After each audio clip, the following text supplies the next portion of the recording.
First of all, for the reception tonight, we thank that throng of members who contribute to our reception fund. And you can, that's right, everybody that made a contribution was clapping.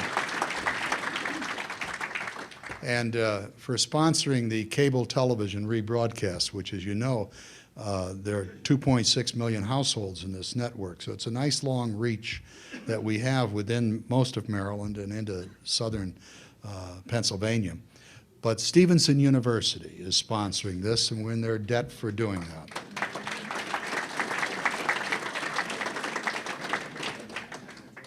And you all know the topic for this evening, which is, of course, U.S. policy towards Asia.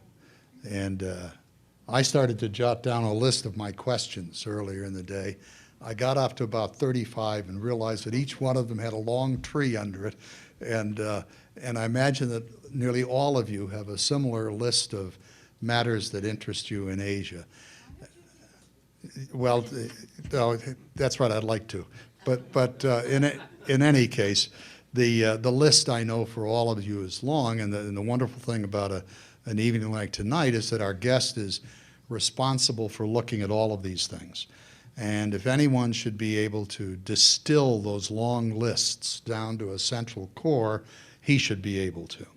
And of course, he's in a position also to give the definitive view of American policy toward each of those. And so I very much look forward to seeing him. I don't know how embarrassed he's going to be, but I certainly look forward to seeing him. His resume is kind of interesting.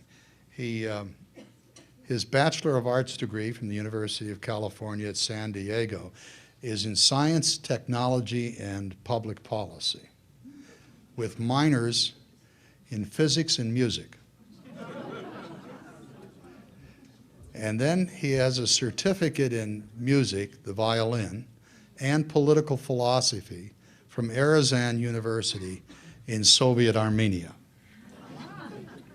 His PhD is in international relations from a college which is part of Oxford University.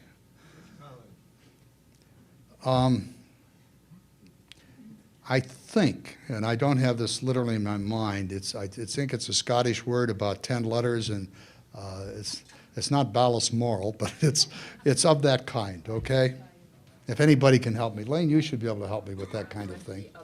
Well, she went to Cambridge, so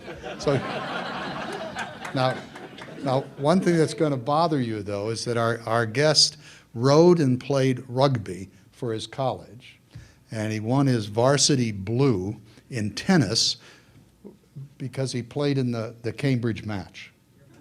Now, but I don't know who won, though. Right? But in any case, our guest is sort of Jack Armstrong, for those of you old enough to remember, writ large. And he's had a very interesting career beyond school. He's had an Olin Fellowship to study Russian at Harvard in Russian Studies. He's had a fellowship at the International Institute for Strategic Studies in London. He was a White House Fellow, was with the Department of the Treasury at that time. He's a naval officer and was, during his reserve days in the Navy, was assigned to headquarters or to the Joint Chiefs of Staff, a staff of the Joint Chiefs. And so he's had a touch of a link there. He's lectured at Brown University, was a lecturer there for a while, 5 years at the Kennedy School in International Studies at Harvard. While there, of course, he was involved in their technology and science program and also in their South Africa program. In government, he, in addition to the work at the Pentagon, was in the State Department, 5 years as a Deputy Assistant Secretary of State for East Asian and Pacific Affairs, linked obviously to the position that he holds today. He was also in the National Security Council in the Office of Democracy. And going back to the Asian business, he's been the co-author of a book on America's policy in Asia. He founded a research organization or an advisory organization on the strategic questions of Asia, as well as I say, doing what he's doing at the present time. He's written 6 or 7 books, or I should say he's co-authored or edited a large number of books. He's covered the questions of a strategy for terrorism. He's dealt with Asian policy within them. And his most recent book was Why Presidents Fail at Foreign Policy in the Initial Stages of Their Policy, meaning the time between election really and when they become in charge of it. That in itself might be an interesting part of the evening's discussion. But in any case, he's founded a research group, the Center for New American Strategic, a New American Security Policy, and he was head of that for 3 years, or I should say co-head, and it was from that position that Obama selected him for this current position. A number of people from that very small think tank have major positions in government today. Obama selected a lot from that small group. So he's very much a Washington insider. He knows the game. He's been a stringer for the New York Times as well as other things, and of course he's won numerous government awards. So it's really quite an impressive background that he has, and it's so filled that of course I had trouble imagining that it was all true. Certainly exhausting, and but it's a wonderfully broad background. Not a surprise for you. I just got a message that he's stuck in traffic. Again. Yes. When did you get that? About 2 minutes ago. Well, he's still stuck in traffic. The interesting question is where. We always worry about this anytime someone comes from Washington, of course. Well, you... Pardon? 695 was stopped dead in its tracks when we came off 83. Yeah. Now, that's about all I want to say to introduce our speaker to you. I was sort of hoping when I finished saying that he would walk in the door, you see. Assistant Secretary of State for East Asian and Pacific Affairs, Kurt Campbell, who you all know very well now, is with us.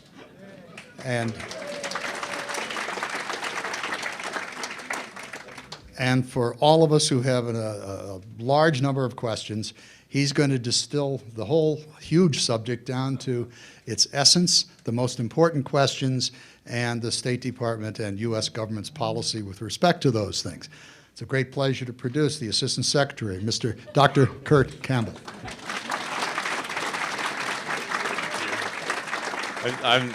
Thank you. It's really an honor to be here, and I really apologize so much for being late. Usually, if you set aside a good 2 hours, to make the very, when you agree to something like this, like 4 or 5 months ago, you think, God, I love Baltimore. I have young daughters. I love to come down here. And I thought, just nice, relaxing drive. I mean, it's just a hell ride, 2.5 hours. So again, I apologize for being here, and it's terrific to have a chance to be with you today.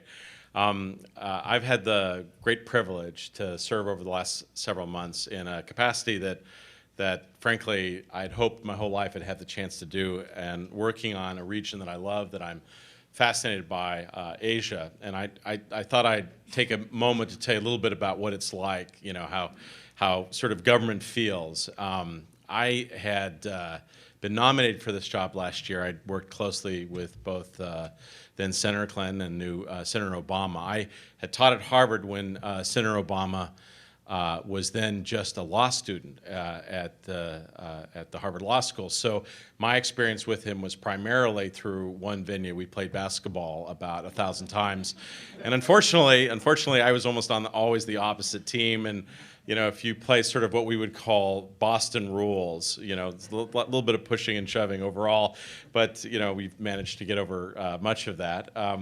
Anyway, so I had the chance to be nominated for this job, and so after kind of painful processes getting confirmed, I found myself sworn in, and that very day was the first meeting of really a quite consequential set of exchanges between the United States and China. And for those of you who don't think about it on a daily basis, we are embarking on what will be probably the great adventure for the United States in terms of a relationship with a country that's unlike any relationship we've ever had before. We had a 45, 50-year set of interactions with the Soviet Union, which is sort of black and white, monochromatic, very simplistic. You know what was right, you know what was wrong. The relationship with China is going to be much more complicated. It's going to span every dimension of foreign policy, national security, and economic policy. There's hardly an issue today that is important to the United States that China doesn't play a role in, whether it's climate change, whether it's the value of our currency, whether it's our savings, issues associated with national security, energy security, you name it. And in fact, in many respects, no country has risen so quickly on the international scene as China has over the last couple of years. We've had a situation in which literally, since the 1990s, China's accumulation of wealth, its growth has been dramatic. And so it's refashioning global politics before our eyes.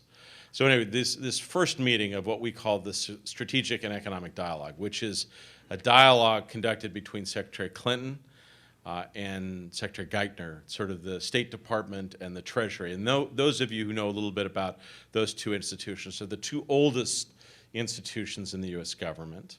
And so when people say, well, how's the dialogue going with the Chinese? I say, well, our dialogue initially is marked by distrust, unhappiness, a large degree of skepticism, and really some quite deep apprehensions. But overall, our talks with the Chinese are going well, meaning, kind of the initial interactions between the United States at the sort of the ministerial level, if you will, occasionally challenging. So, just so what it feels like. So after, this incredible experience of finally getting sworn in, you raise your hand, you hopefully get all the words right, very much like catechism, I knew about that.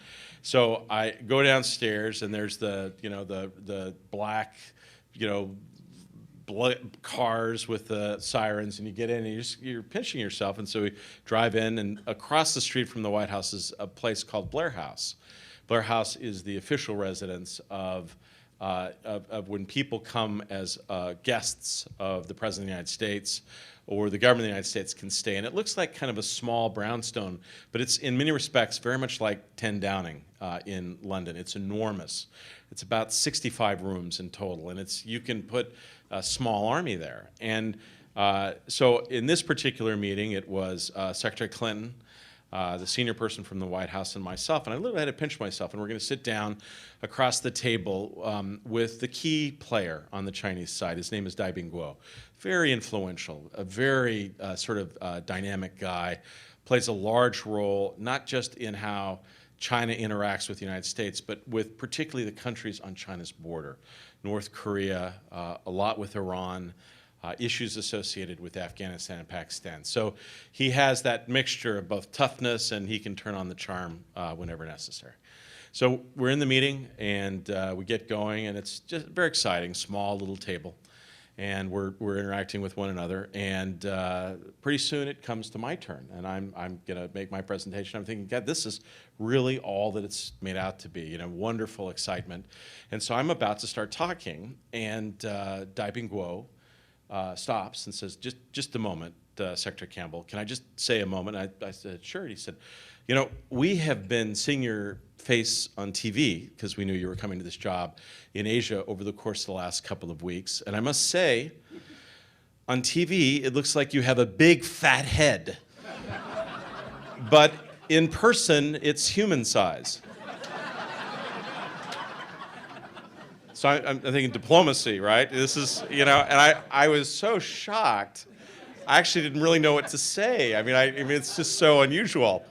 And so, the meeting goes on, and you know, I make my presentation. Later, the next day, I went home, and Chinese friends' tendency is to tell you that when something goes wrong, we've hurt the feelings of the 1.2, it used to be 1.2, but now it's 1.3 billion Chinese people. So I came back to the meeting and explained to him, I told my daughters that hurt their feelings and hurt the 6 members of the Campbell's family's feelings. He didn't seem that upset by that. But anyway, so the dinner goes on, and you know, we have a wonderful exchange.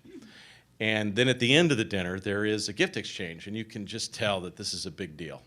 So from our side, Secretary Clinton, after really elegantly leading the discussion, talking about all our issues of consequence and importance, gives Dai Guo this wonderful Steuben glass. You know, she had represented New York Steuben glass made up in this particular piece from the 1920s. Just lovely, just perfect to represent our appreciation, our respect.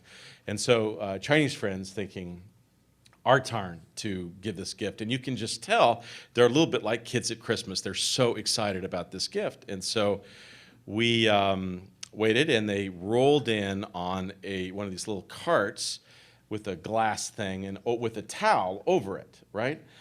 And so they both all got it, and they went like, ta-da! And there is a 3-foot size statue of Secretary Clinton. But I'm going to put this as delicately as I possibly can. Slightly larger. You know? And I watched, and Secretary Clinton is a consummate diplomat, but I watched just in the period of about 10 seconds the various looks on her face. The first, I think, the natural human, is that really what I look like? You know, to, oh my God, 2, 3, oh, thank you so much for the gift. And so she rolls it out. Everyone is like, you know, looking at this. I had to find something because literally I just couldn't believe it. And I was kind of turned away, and we looked at it. And then they were so excited. They say, in addition, because we knew you'd love this one, we have another one, a smaller one, but this one is edible. So quite a surprise. But we are in the midst of, first of all, this is an era in which it may appear that the dominant issues confronting the United States are in Iran, Afghanistan, and Iraq. And those are important without doubt. But the truth is that the real drama of the 21st century, when we look back on this period, if you ask most Americans now what's the most important, they'll probably say one of those issues, perhaps something associated with the war on terrorism. But the truth is that when we look back on this period in 25 or 30 years, I don't think there will be any doubt but that this is the dawn truly of the Pacific century, the 21st century. And I spend my time traveling through Asia, and it would be hard to describe the sense of emerging confidence, the sense of mission, the sense of possibilities. I constantly interact with people who, to be perfectly honest, study harder than we do, work harder than we do, and are determined to do whatever possible to achieve great things. And that extends not just to cities outside of Beijing, but it also to Korea, parts of Japan, Laos, Cambodia, Vietnam, you name it. There's a real sense of confidence and dynamism that one rarely sees in global politics today. So, but when we look back on this period, rather than be about Iraq or Afghanistan, it's going to be much more about the Asian-Pacific region. And I think quietly, many in Asia wonder whether we have the wit and wisdom to understand and appreciate that this really is the dominant arena of global politics. And so their quiet concern is they recognize that the scarcest resource available to the United States and its senior leadership is not blood and treasure, although those are critical components.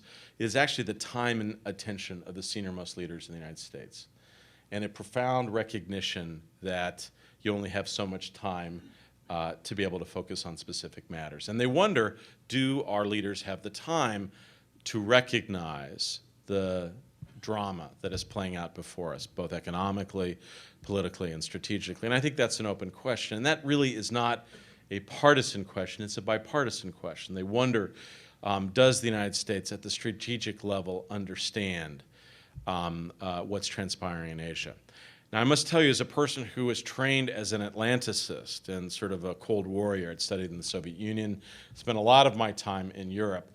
Most of our orientations, culturally and politically, those people that dominated the formulation and execution of American foreign policy over the course of the last half century, most of those people cut their teeth, were born and bred in Eastern Europe, or thought about the world from the perspective of the Atlantic arena.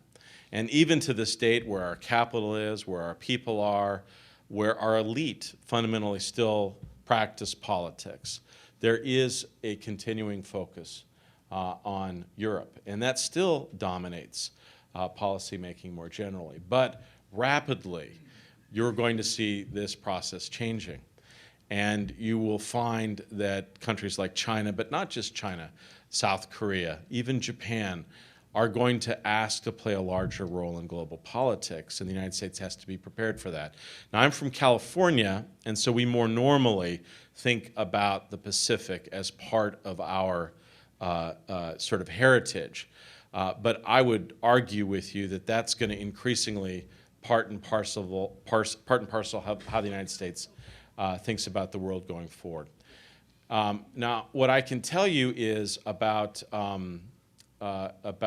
this administration. One of the advantages and interesting sort of personal experiences of President Obama, having grown up, spent an enormous amount of time in two places, both Hawaii and Indonesia.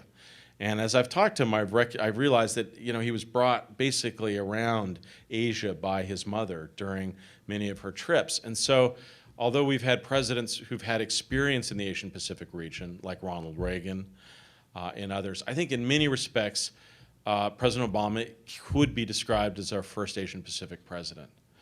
And that's interesting because if you look at most of the 20th century, to the extent that our leaders had experience internationally, it was mostly either in Europe or in Latin America. The Rough Riders, the Second World War, experience in London or in France. And President Obama has this essential understanding about how Asian politics works, sort of the need for public face and private strength, sort of the importance of dialogue, how you manage problems, how you try to, we have a wonderful saying in Japanese that is essentially could be described as root binding. And when Japanese friends seek to move a small tree, they bind the roots very carefully, and they move and they do a lot of preliminary work so that in the final analysis, it's actually quite easy to move the tree. This is called root binding, the Japanese concept. And increasingly, to be successful in Asia, that is part of the diplomatic skill, to take the necessary preliminary steps working with partners and friends in order to try to make problems more easy to resolve once you reach its climactic point. Asia is interesting in that it's not only the scene of incredible economic dynamism, but is also home to some of the most troubling, persistent problems in global politics. We have in North Korea the last Stalinist regime that predates, in many respects, the Cold War, still run by a secretive elite, Kim Jong-il. I can tell you, when I worked at the Pentagon in the 1990s, of an incredible experience. We were in the midst of negotiating with North Koreans at one of those huts along the DMZ down below a place called Panmunjom. And we were discussing the returns of specific American remains from the Korean War. And when we met with our counterparts, the first thing that struck me was their size. Almost all of our interlocutors were probably a foot, maybe a foot and a half shorter than we were, and probably the maximum weight was 100 pounds, maybe 110 pounds. So you're struck by what a generation or generation and a half of malnutrition, lack of protein can do to a population. So we sat down for our first set of meetings, incredibly difficult, back and forth. And at the end of it, we decided to retreat, to go back to have a meeting. And as we were driving away, we realized one of our guys had left his binder there. We had to go back and get it. And the room is literally divided in half. There's a blue line through the table. And as we got there, we realized that the Koreans were on our side of the table, interestingly enough, and they were actually cutting they're old wooden chairs, cutting the bottom 2 inches off of our chair legs. So that the next time that we would sit together, a little bit different level of eyesight, which I think was kind of an insight into. So you've got very real problems in a country like North Korea who have tested nuclear weapons. We have, I have been involved over the course of the last 6 to 8 months in really quite an incredible experience, which is the attempt to engage a brutal regime in a country that we call Burma, but most of the rest of the world now calls Myanmar. And as part of that process, I had a chance to meet and sit down in a private room for about 3 hours with a woman that many of you may have heard of called Aung San Suu Kyi. And if you wouldn't mind, I'll just tell you a moment about that, just to give you a sense. I know I'm incredibly late and I'm keeping you all from lovely dinner somewhere, but so we flew in, and this is also how this works in government sometimes too. You're in Thailand, enormous preparations for this. No diplomat has really sat down with the regime in Burma, probably for almost 20 years now. We've had glancing encounters, but almost nothing. So they've invited us to come to their new capital. So the old capital of Burma is called Rangoon or Yangon. And it's a lovely, I wouldn't say lovely, but it's an old, if you ever go there, it reminds you of what Southeast Asia, what Asia used to be like in the 1950s, before dramatic expansion and new opportunities. So it has a kind of dusty, old, almost colonial feel. Well, the military rulers of the country, for a variety of reasons, decided secretly to build a new capital about 300 miles from there called Naypyidaw. So we flew into Naypyidaw, which is this incredible place. I can't even describe it. In the middle of nowhere, it's like a giant architectural melange with all these different buildings and ministries. So we woke up early in the morning, and they said, look, there's no real air flying flights, so we're going to take the plane in to from Bangkok, and we'll fly into Naypyidaw for our meetings. And so, of course, in my mind's eye, because I'd been at the Pentagon, I'm thinking kind of a cool G5 jet, kind of get in, kind of feel good, American pilots and everything like that. So we get to the airport. I realized that, everything's a little bit older than I sort of anticipated. And then it's time to take off. And so they point out, that's our plane over there. And it's like one of those DC-3s from you know, when Ingmar Bergman, you know, that, you know, kind of the plane starts, seriously, and it's covered in smoke, and, you know, and the guy's kicking it on the side, and they're talking about, I don't know if it'll make it.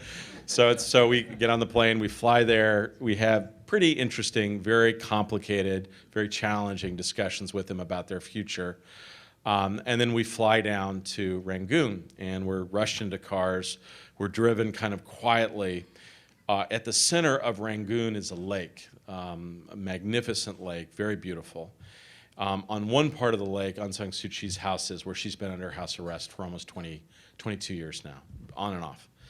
And on the other part of the lake are a couple of old hotels. And this particular old hotel was built by the Soviets, and it was sort of rebuilt and quite nice. We had negotiated in advance with the junta, with the regime, that we would have several hours' notice about where the meeting would take place, and then we would be able to get our people in to do a variety of things, which you can probably imagine. So it was in this ballroom, which we had taken out all the furniture, and we'd brought our own furniture in, just a small table. So a room that was bigger than this, imagine this, with a much higher ceiling, with you know, kind of wood paneling all around, a few mirrors, and glass windows with giant ceiling-to-floor curtains, sort of sheer curtains. And the windows were open a little bit, so these giant curtains were kind of blowing, and this little table at the very center, and the head of our embassy had made some cupcakes and some brownies for Aung San Suu Kyi. No, because she loves chocolate and doesn't get a chance, you know, to get certain things delivered to her house. And I remember thinking for a moment, this is like out of The Year of Living Dangerously. It was an incredible feeling. I cannot tell you how nervous I was, you know, both honored but very humbled, and very, you know, wanting to do a good job, very worried about, you know, are you up to this challenge? And so we went outside, and the word had spread that she was coming. And so anyone who has any concerns, does this person still have credibility? Does she still have game? Across the hills, people were coming. About 150 reporters gathered out of nowhere, and snap photographers. It was just an incredible experience. So we were standing there, and then one small car came around, and in the back seat I could see were the two young women who were responsible for, you know, kind of the care of Aung San Suu Kyi. They were almost like her sisters that had been with her for the last several years. And then followed immediately by a small car with darkened windows. And then the door opened, and then out stepped what can only be described as an unbelievably beautiful woman, just an unbelievable serenity in a way that cannot be described. And I'm embarrassed to say that my first thought as I was looking at her was, that's Aung San Suu Kyi. I mean, I really couldn't believe that I was actually seeing her. And so we went inside, and what was so astonishing was that even though she was the one who's been imprisoned, who's been under house arrest, she was the one who put us at ease. She was the one who made us feel comfortable. And in the process of about 2.5 hours of discussions about the world, about her country and the region, she reflected a depth of knowledge, of understanding that most of us could only hope to aspire to. But what was most important, in my view, and most impressive, is that, remember, her father was the military founder, in many respects, of Burma. And so she knows, at a very deep personal level, all of her captors. In many respects, this is a very small city, small country, small elite. And she demonstrated a quality of empathy and compassion towards her captors that can only be described as Mandela-like. And I remember thinking that to have that kind of grace was an unbelievable gift. And it really inspired me. It inspired me to, you know, try to work harder, try to see what was possible. In addition to these challenges in North Korea and Burma, a rising China, we also have the opportunity to work with close partners, like-minded states. Australia, no country has been a better friend of the United States over decades than Australia. But I think in addition, as we deal and grapple with these traditional challenges, right, we are going to have to face, I'm afraid sooner rather than later, challenges that we as Americans, frankly, don't well understand. The biggest challenge, in my view, that we're going to face over the course of the next 20 to 30 years are the national security and foreign policy implications of climate change. I'm afraid, I know some people, question, doubt it, and ClimateGate. I take a very different view. I think the evidence is pretty overwhelming that this is going to be very rapid, and it's going to have deeply destabilizing consequences for the world. And I would just offer one thing to think about. If you look at most models, they predict over the course of the next 30 to 50 years somewhere between 0.5 meter and 0.75 meter rise in sea levels. And I think that's probably the best we can hope for. If you posit that as just a baseline, let me give you a sense of what that means in Asia. Tell me roughly how many people will have to relocate? How many people will be on the move with that level of sea level rise? Just give me a rough figure. I'll just. How many? 5 million? No, that's how many people live in the region. So it's about 1.4 billion people. So think about what that's going to do. Think about migration issues. Think about issues that are associated with agriculture, with fishing, and the like. I'm afraid that the future on these issues is going to be inordinately challenging, and it will require not only urgent steps to hopefully reverse certain aspects, but now there will be, I think, inevitably a degree of just learning to live with the challenges that we face. I just want to conclude with one thing, and I'm happy to take any questions or comments. One of the great things about this job is that I have an unbelievable source for the most secret stuff that goes on in the White House, which is my 7-year-old daughter is in the same class as President Obama's younger daughter. And let me just say that they're spark plugs. I won't go too much beyond that. And so a couple of about 8 or 9 weeks ago, the President Obama's daughter told my daughter, Kira, my dad is taking the airplane and we're all going down to Asia, Kira. And that kind of bothered Kira, and Kira said, well, your dad may take the airplane down to Asia, but my dad runs Asia.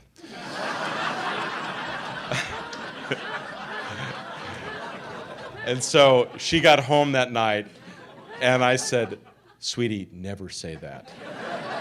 Never say that again.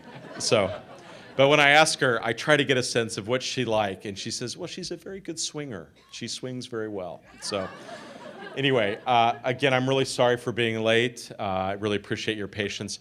Ask me any question, and I'll do my best to answer. Just let me know who you are and identify. Thank you.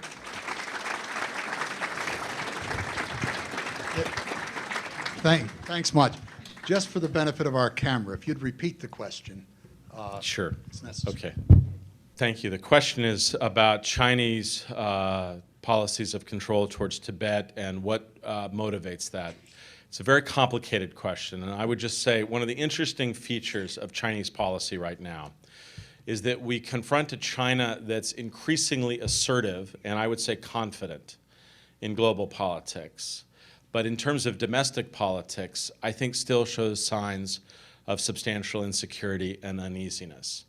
And if you asked me, if you compared today with 10 years ago, has China evolved, become more moderate, more open on a variety of issues, labor-related issues, issues associated with ethnic minorities, dialogue with Uyghurs and the people of Tibet? I would have to say they've become much more conservative and much harder on many of these issues.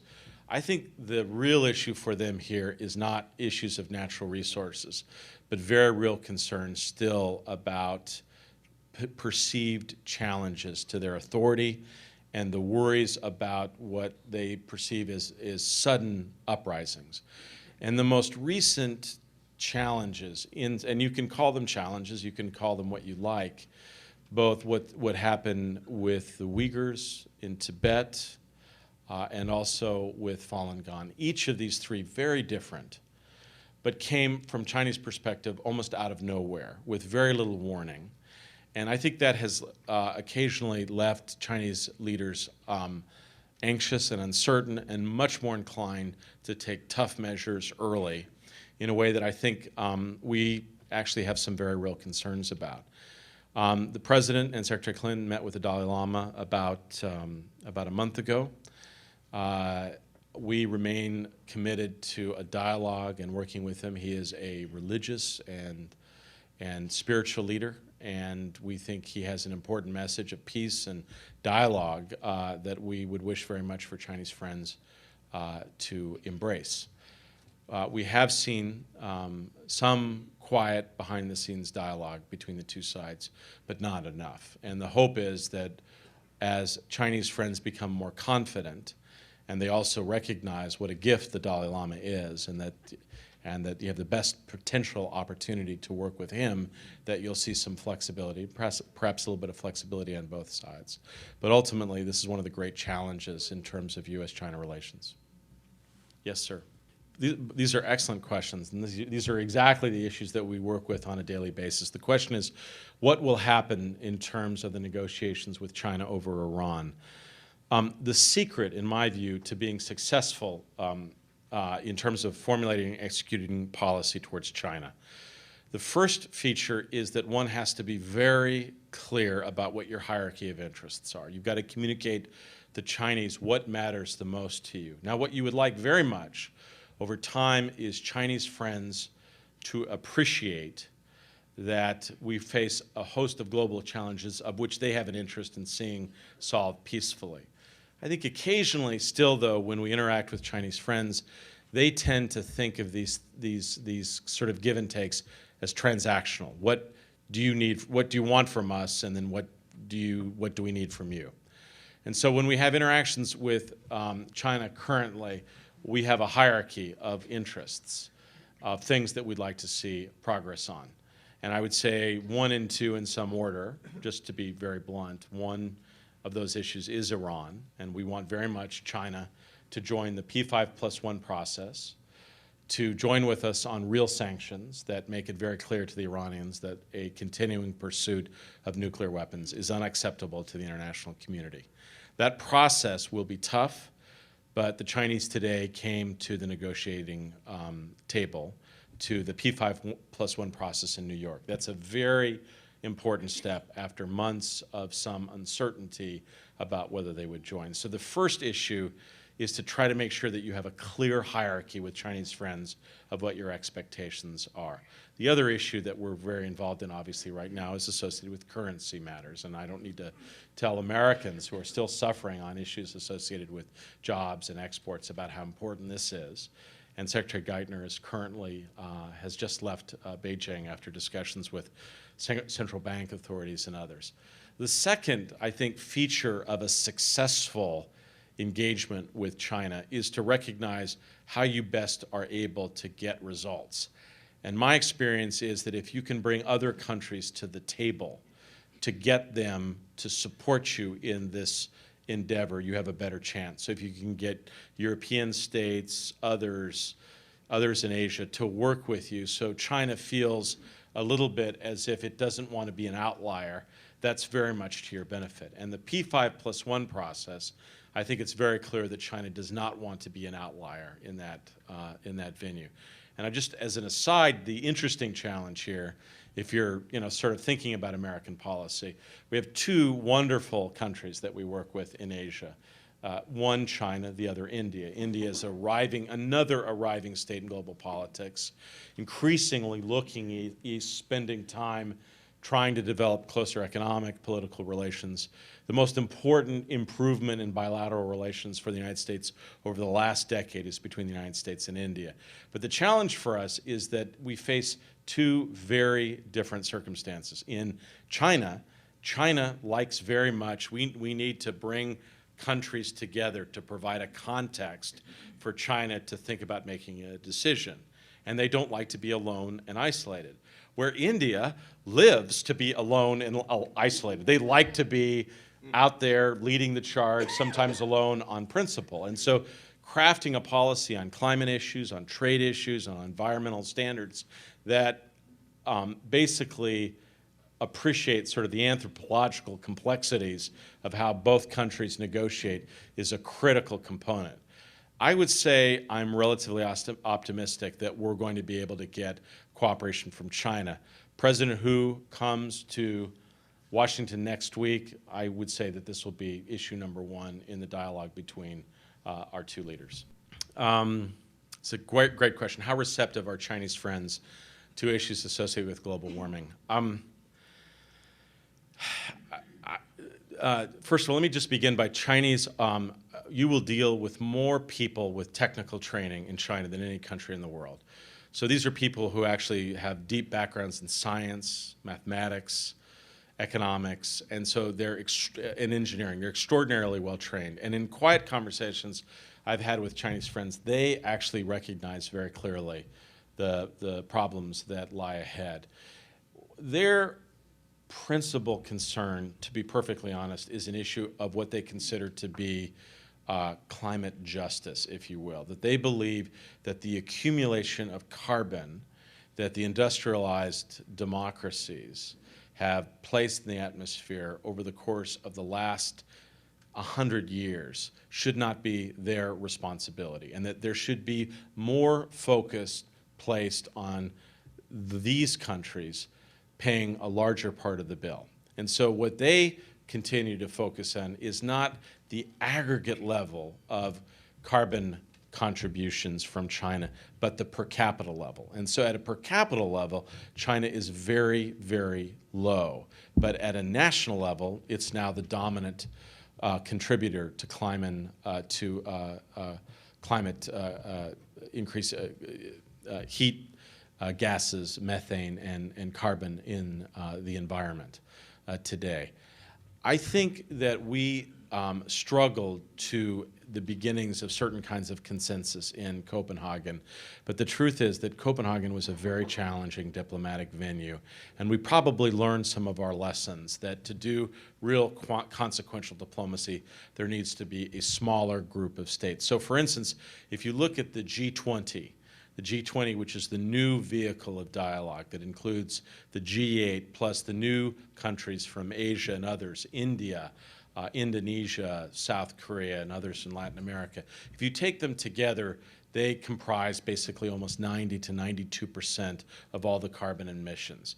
And so it's not clear that you need to go dramatically beyond that to get sort of a consequential set of countries involved. I think Chinese friends understand the nature of the challenge, but I also want to give you a sense. Americans have this tendency when we face a global competitor to think that they're 10 feet high. Remember how we felt about the Soviets, and that they were going to take over the United States, and then Japanese, the Cold War's over, Japan's going to win, and all that. And it probably says more about us than it does about them, but we have a tendency to do the same thing right now about China. And when I travel in Asia, one of the things I often hear from from Asian friends is, when you Americans don't feel good about yourselves, you don't feel good about others. And that's probably, a not unsubtle knock against us. But the truth is that Chinese leaders every day wake up with an unbelievably big challenge, which they got 700 million people living at or near absolute poverty. And raising those people out of poverty is the greatest challenge of this millennia.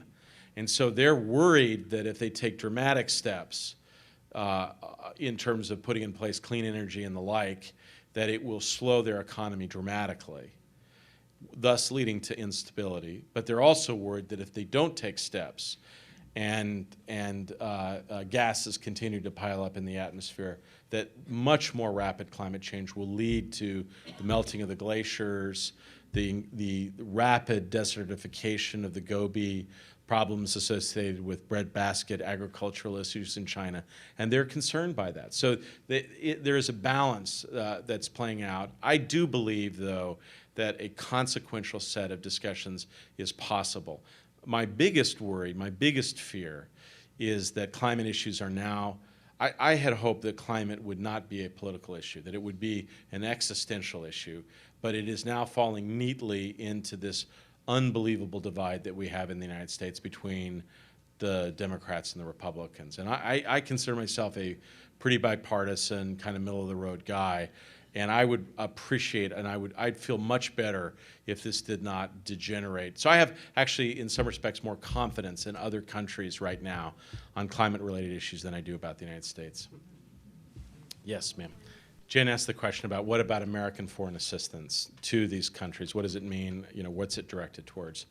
I've had the privilege, I've worked at the White House, at Treasury, I worked at the Department of Defense, where, you know, billions are just rounding errors. You know, you get out of a cab, you tip someone $1 billion. You know, you have a nice meal, 100 million, you know.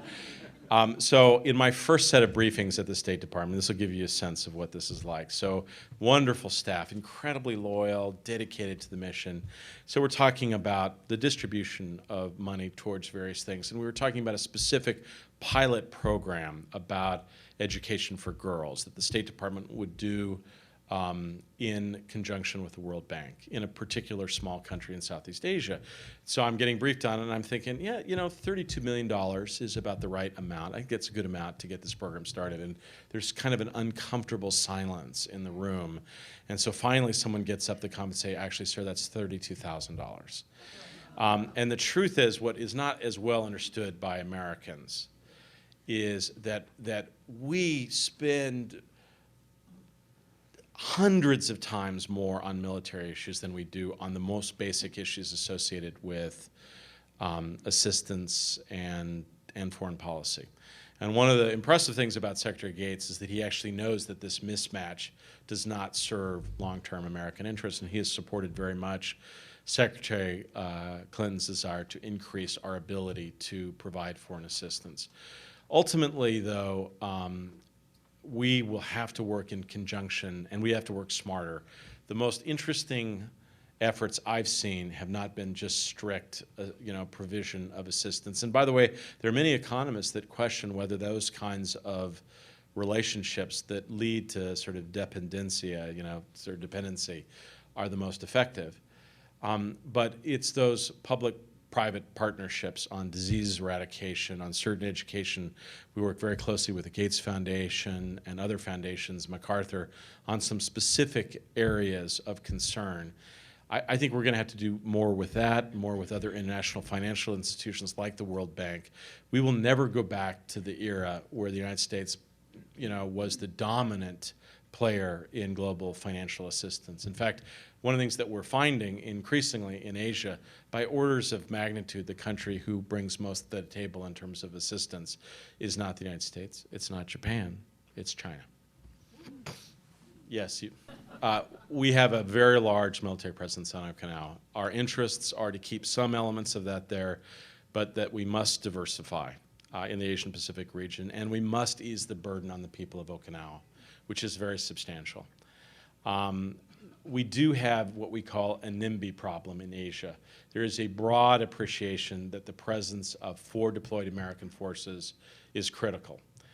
Let me give you a wonderful story. This is when all of you meet with Asians, let me just tell you a rule of the book. A lot of times when Americans who've not worked with Asians before will use a European metaphor when talking about Asia, and Asians will nod and think this is a person who doesn't know anything about Asia, right? Because they think that their worlds are very different. So with that in mind, I'm going to give you a wonderful European analogy that works very well for Asia. During the 1980s, Margaret Thatcher's ambassador to NATO,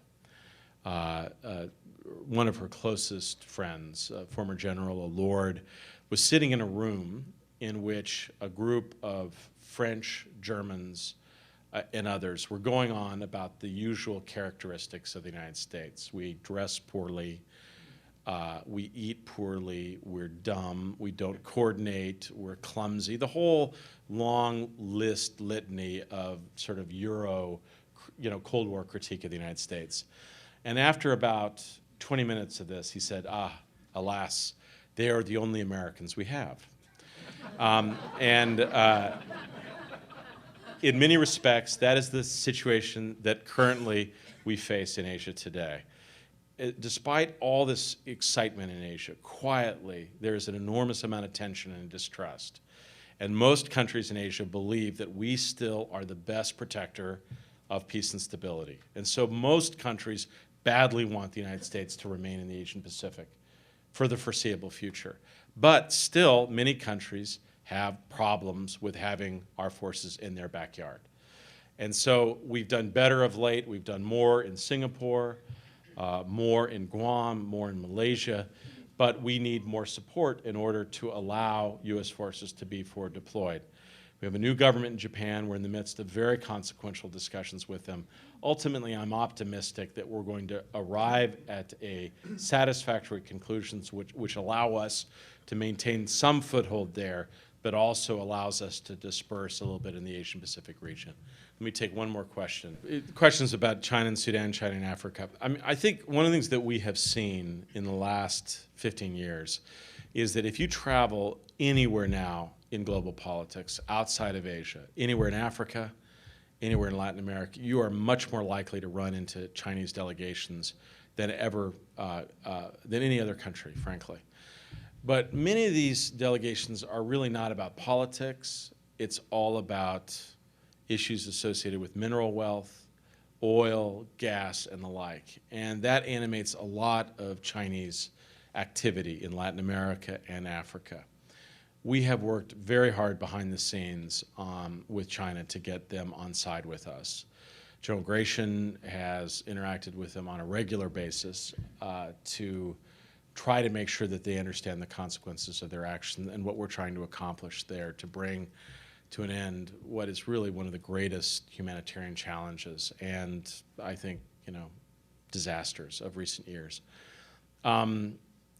I don't think I would like to speculate about the future, but I will say that in the past, I think China proceeded along its way without as much regard.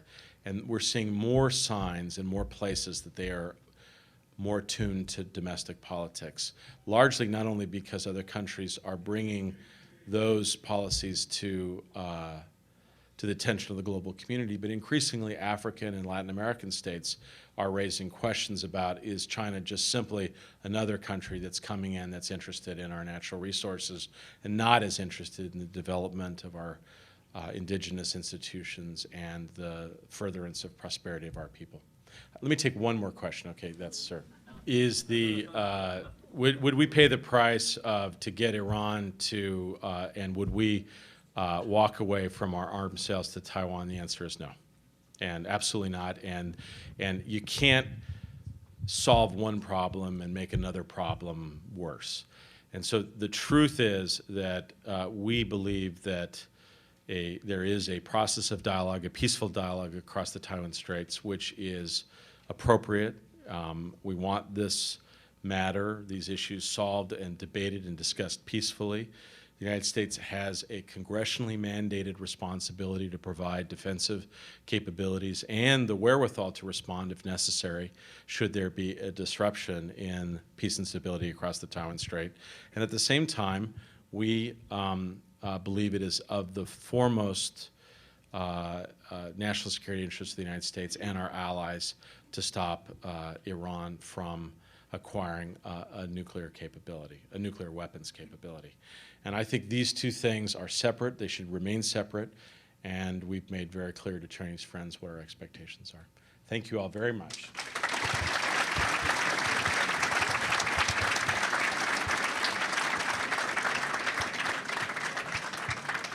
I certainly don't have to repeat it, but I know all of us have found this very illuminating. I think you've made your thinking clear, and consequently the thinking of the contemporary American foreign policy. So it's therefore the goal of U.S. policy toward Asia has been nicely presented. Thank you so very much.